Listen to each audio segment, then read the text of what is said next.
we come in there? You want us to keep it open? Okay. Come on in, Kimberly. All right, my name is Jeff Anderson, and I'm here with one of the lawyers representing the survivors of abuse pertaining to children's theater. I'm also here with Molly Burke, with whom we've now been working with these courageous survivors for many years.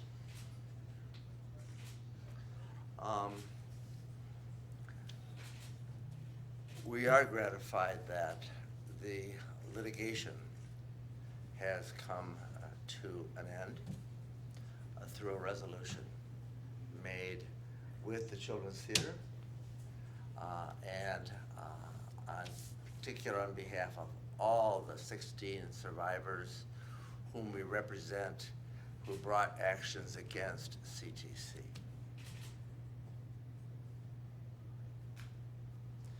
I think it needs to be said first, and to each of the survivors that have stood up, who have shared their secrets, who have spoken the truth. Deep credit and gratitude goes to each and every single one of you and all of those that have stood with you. Also knowing there are many other survivors that didn't and haven't been able to be a part of the legal actions that now are coming to a conclusion. The settlements of these cases is not the end of this journey. And it's now a time for the survivors' voices to not only be affirmed, but to be understood and to now engage with children's theater, its management and its artists, so that that community and other arts community are prosperous, healthy, and most particularly safe. And to that end, each of these survivors have stood with us for years to have that happen. And so today, speaking to her experience and the reason they brought these actions are Laura Stearns and Jina Penn-Tracy. And I guess I'd like to start with you, Laura. Step up and share. Great, thank you. First, I want to thank Jeff again for the platform today and acknowledge the Minnesota Child Victims Act for making these processes possible. And everybody who works here at Jeff Anderson and Associates, they've always been very kind to me. I want to acknowledge the other litigants and the importance of them in my process. I absolutely could not have done anything that I have done through these last few years without their support. It would have been an impossibility. I would have crumbled without them.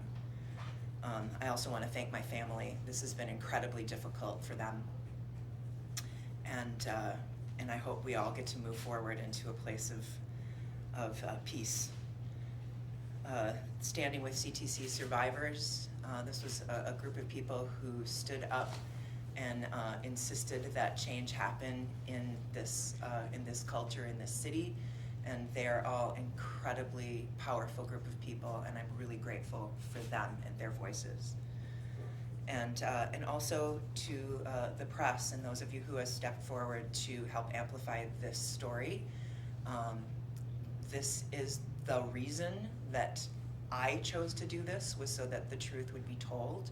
And there are efforts being made that are epic in that journey of truth telling, and it means so much to me that is part of this process.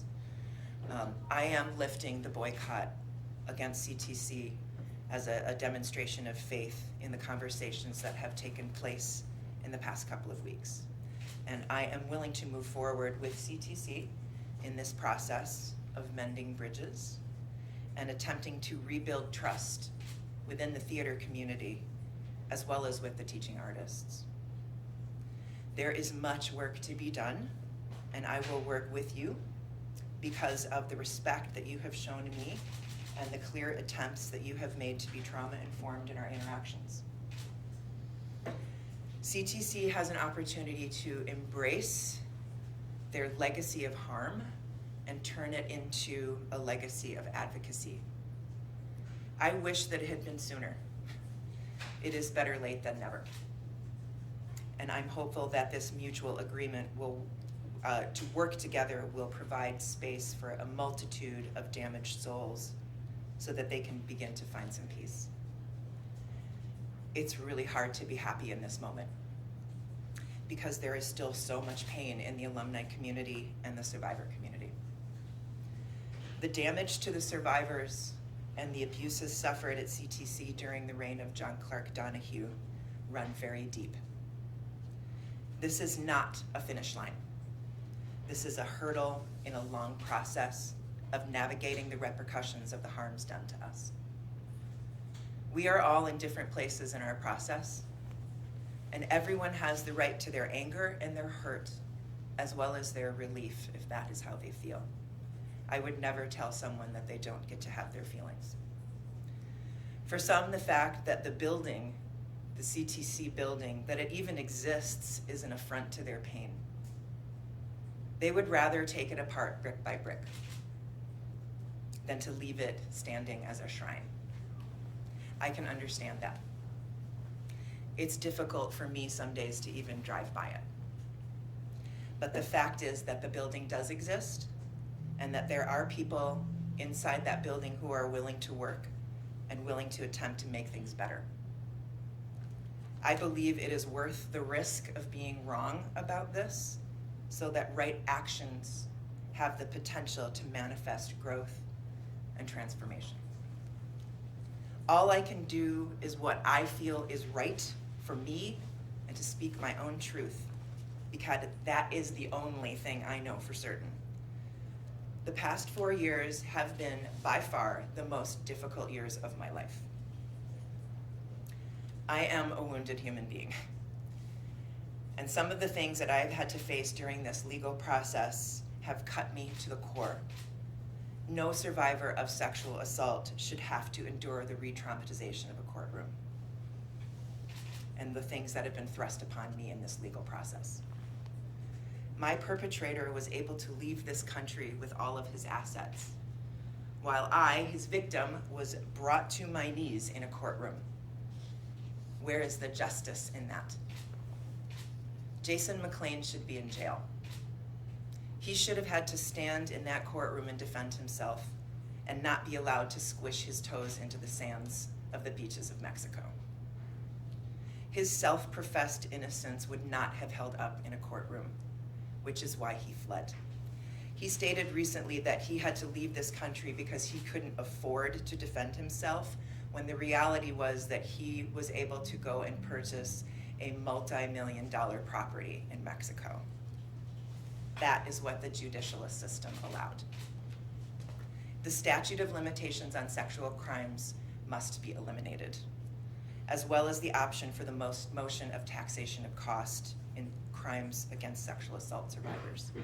It is hard enough to break the silence and speak the truth about sexual assault without risking financial ruin to do so.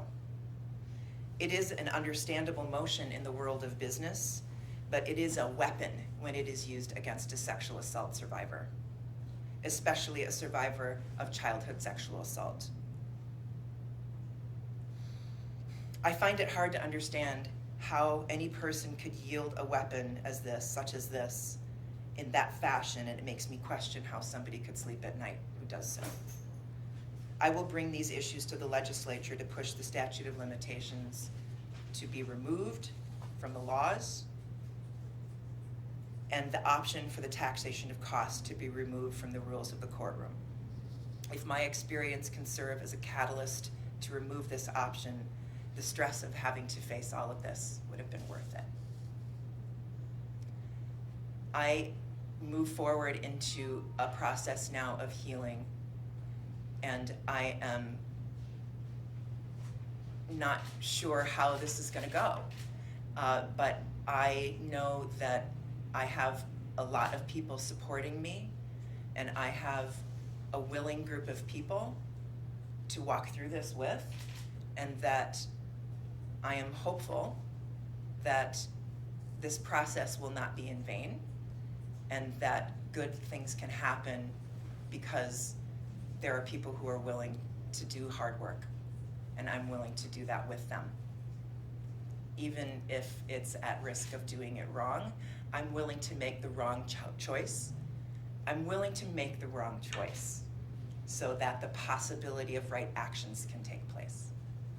Thank you.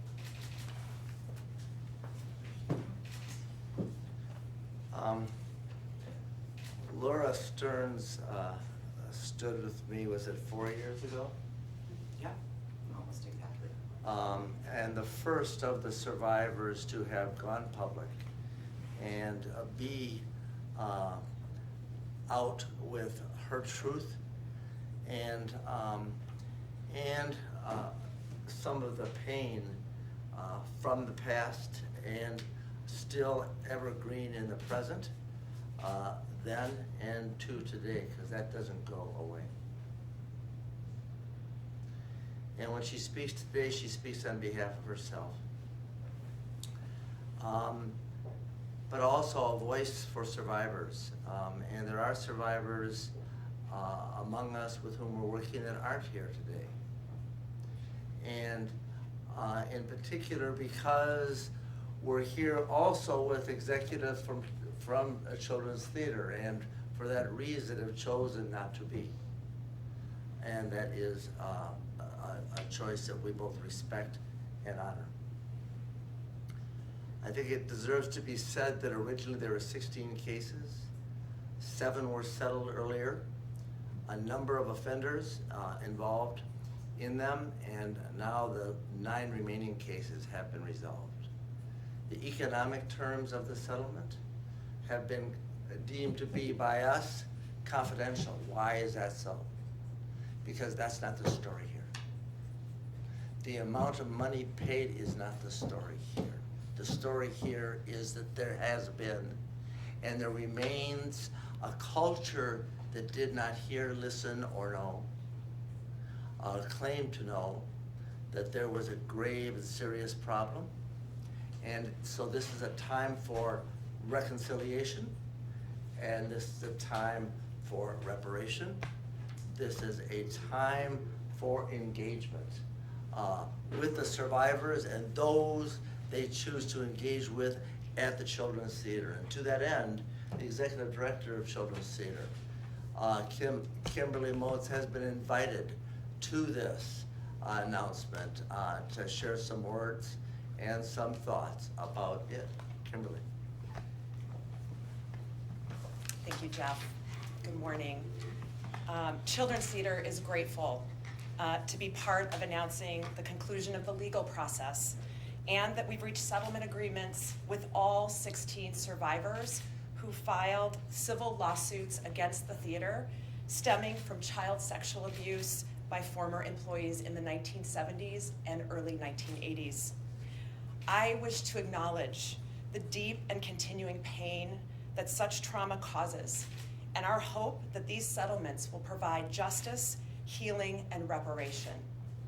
On behalf of absolutely everyone now at Children's Theater Company, I want to say how appalled and deeply, deeply sorry we are for what happened to these former students and that this abuse ever occurred. We are sorry it was not adequately punished at the time, and so sorry that the pain of the survivors has not been recognized and that survivors had to suffer in silence for so long. I want to recognize the tremendous courage of the survivors who've come forward, most especially Laura Stearns.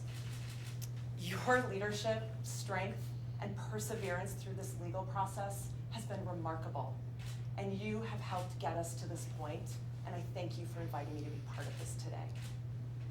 Peter Brocious, our artistic director, and I look forward to working with you and Jina Penn-Tracy in how we can move healing forward. Thank you. Going into this litigation process, the current leadership and board had no idea what pain had been silenced and how many lives had been harmed or lost from trauma. From the moment these cases were filed against us in December of 2015, we've never challenged a survivor's account of what happened to them, for those who shared it with us. We believe them.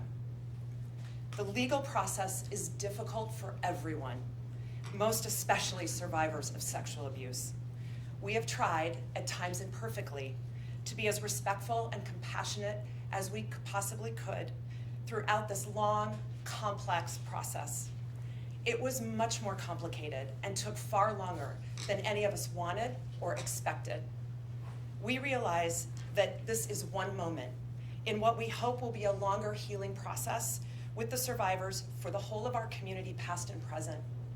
Going forward, we wish to participate in a healing partnership with those survivors who were not able to speak until now. We acknowledge that the acts of abuse by former staff members took childhoods away from children, forever impacting their lives in painful, traumatic, and dangerous ways. The pain is deep and broad, and we recognize the pain extends to survivors' families, friends, and communities. The legacy left by these horrible abusers caused untold harm to innocent children, and the abuser was not punished adequately by the court system 35 years ago. Children's Theater Company acknowledges the larger community of Children's Theater alumni from 1965 to 1985 who were impacted by the abuse, sexual and otherwise, of former staff. No child should ever have been exposed to this horrific behavior, and we are truly sorry that so many of you carry the scars from those wounds. Nothing we will do will ever undo the pain that has been endured by our former students. Today, we're committed to being a partner in finding ways where we can collaborate with the survivors in bringing wholeness and well-being to everyone who's been harmed by these former staff. We believe in the power of storytelling, and we encourage survivors to tell their stories whenever they are ready, and as painful as they are for us to hear today, because it goes against everything we stand for today in terms of these experiences. We understand that it is important for survivors' voices to be heard, for their truths to be known, and for us to honor them by listening deeply and acknowledging them. While the legal process has forced us to be on opposite sides, we have wanted for the survivors what they have told us they want: acknowledgement, apology, resolution, restoration, affirmation, and ultimately peace. We will work and participate with them, as well as advocate for the prevention of child abuse. We have begun these conversations, and they will be ongoing. Through these conversations, we've agreed to additional actions beyond what we announced previously, as well as what you are hearing about this morning. Our board of directors will add board members who've survived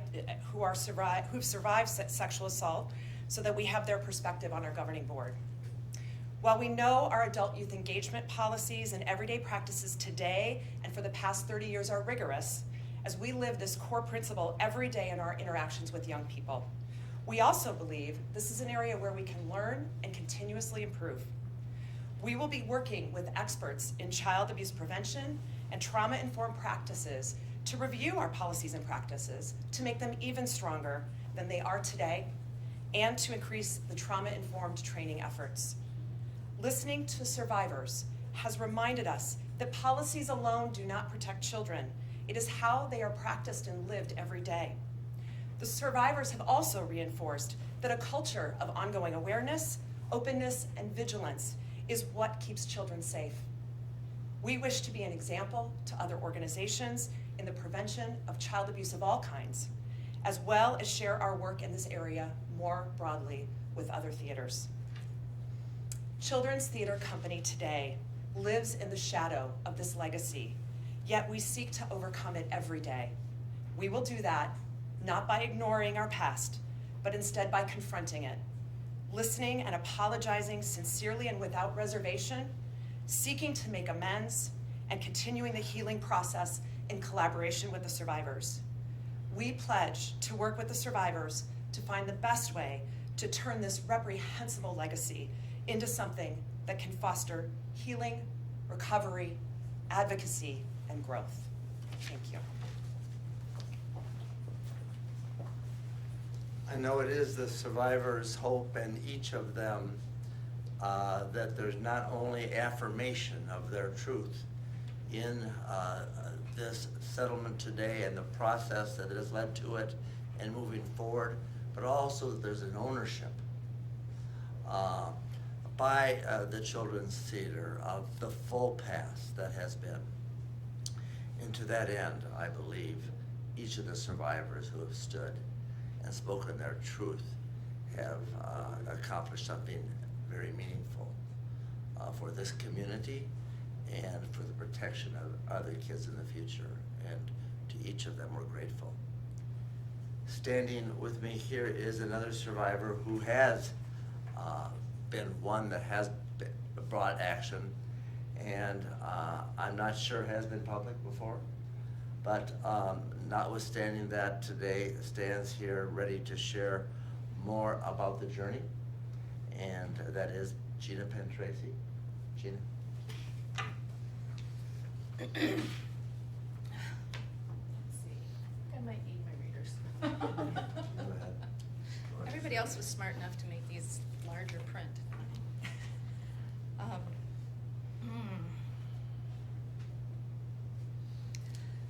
My first summer at Children's Theater, I was 14.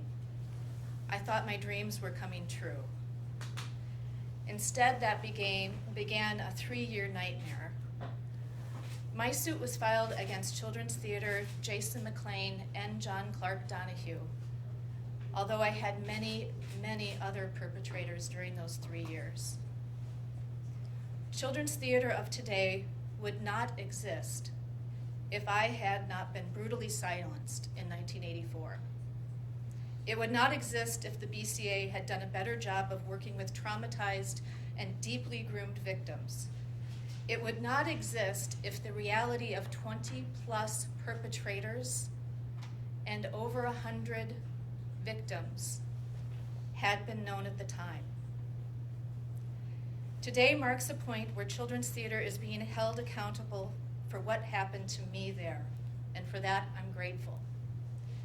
But because Children's Theater of today does exist, I had to grapple with how to move forward past the settlement point and into the next phase of relationship with CTC.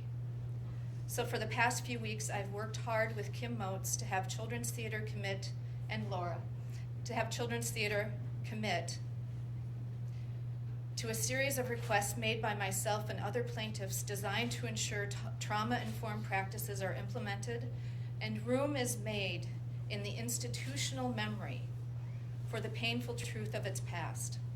I've invited CTC to add their voice to those calling for truth-telling and to become an active partner in supporting survivors.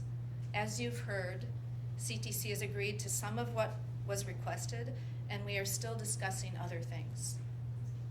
Trust was not built in those few weeks. This legal process was too painful to leave me with anything other than gratitude for having been validated that what I claim happened to me actually happened to me. Children's Theater has never denied my reality. Trust is not built between us, but I'm willing to strive towards that trust because there's a lot more work to be done. One of the requests that I myself and other litigants made was that Children's Theater seed a survivors fund with a donation of $500,000. Children's Theater has agreed to this. The fund will be designed by CTC survivors and will be administered by a third party. It will make therapeutic support available to the hundreds of victims of abuse at CTC during the 70s and 80s. Because we know that the abuse suffered there was not just sexual, the fund will recognize the multiple types of harm done during those decades. Laura and I and others are committed to continuing to fundraise for this, and we hope that this will support our community well into the future. It takes time to heal. It takes support to heal. And we know that our community has not yet had that support. Donations to the Children's Theater Survivors Fund can be sent to Jeff Anderson, and it will be held in escrow until the fund is established. I want to thank Jeff and Molly and the many others from Anderson Associates for striving to find a way to make the legal system work for survivors.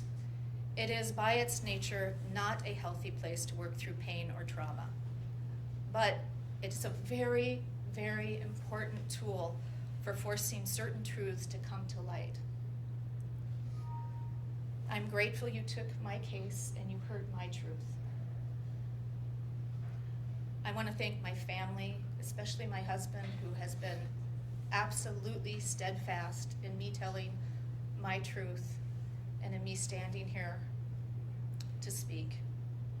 And my children who've been deeply impacted by the trauma that I suffered. Trauma gets passed down from generation to generation. It doesn't end with the survivors. And I want to thank Laura, especially, and our community of survivors who've stood through me during this difficult process. This is not easy, and over again, we've come back together with love and care for each other, and I'm deeply grateful for that. And I've got one last message for parents, teachers, coaches, anyone who has a child in your life. Please remember that 1 out of 4 children is sexually assaulted by the time they're 17 years old. Take a risk. If you think something is wrong with a child, take that risk and do something. Investigate. Be willing to be wrong. Be willing to make accusations that are false and figure it out and walk through the consequences. Because that is one of the main reasons people allow abuse to continue. People look away. People don't follow that instinct that something's going on with that little child. Be willing to walk into that imperfect space and find out what's happening. Thank you. Thank you for hearing us. It means a lot.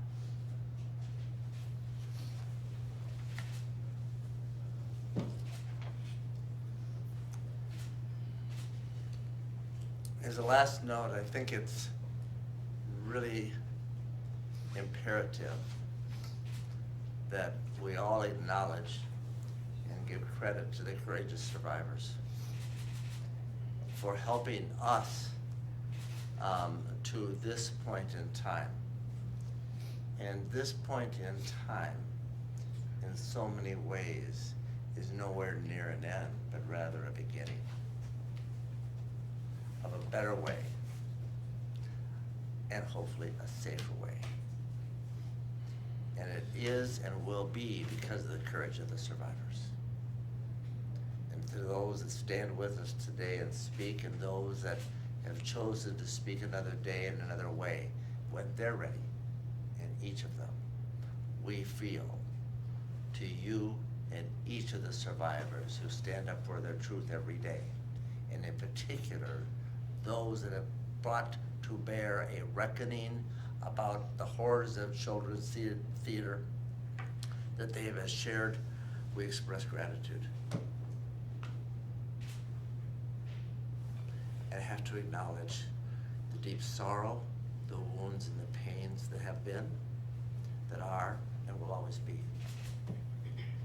And today, because of you and the survivors, Laura and Jina, all of you, there is hope. And we share that hope. And it's born of the courage of the survivors and their supporters and their families who have stood with them for that truth and in honor of the pain and the sorrow that has been.